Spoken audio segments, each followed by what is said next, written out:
ગુલામે ગુલામ પંજતાન પાક દરગાહ સાબરી મસ્જિદ સેક્ટર 45 ચંદીગઢ દ્વારા સુરતના પૂરગ્રસ્ત વિસ્તારોમાં મોટી રાહત કામગીરી હાથ ધરવામાં આવી।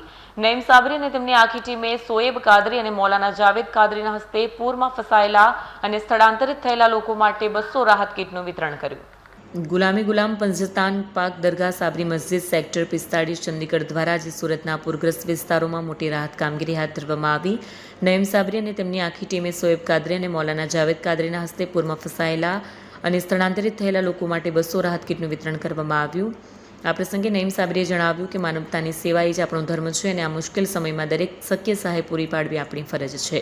સોએબ કાદરી અને મૌલાના જાવેદ કાદરીએ પણ પીડિતો સાથે સંવેદના વ્યક્ત કરી અને સમાજના અન્ય સંગઠનોને પણ આગળ આવવા અપીલ કરી હતી। આ રાહત વિતરણ કાર્યક્રમમાં સ્થાનિક સ્વયંસેવકો અને મસ્જિદ સમિતિના સભ્યોએ સક્રિય ભાગ લીધો હતો।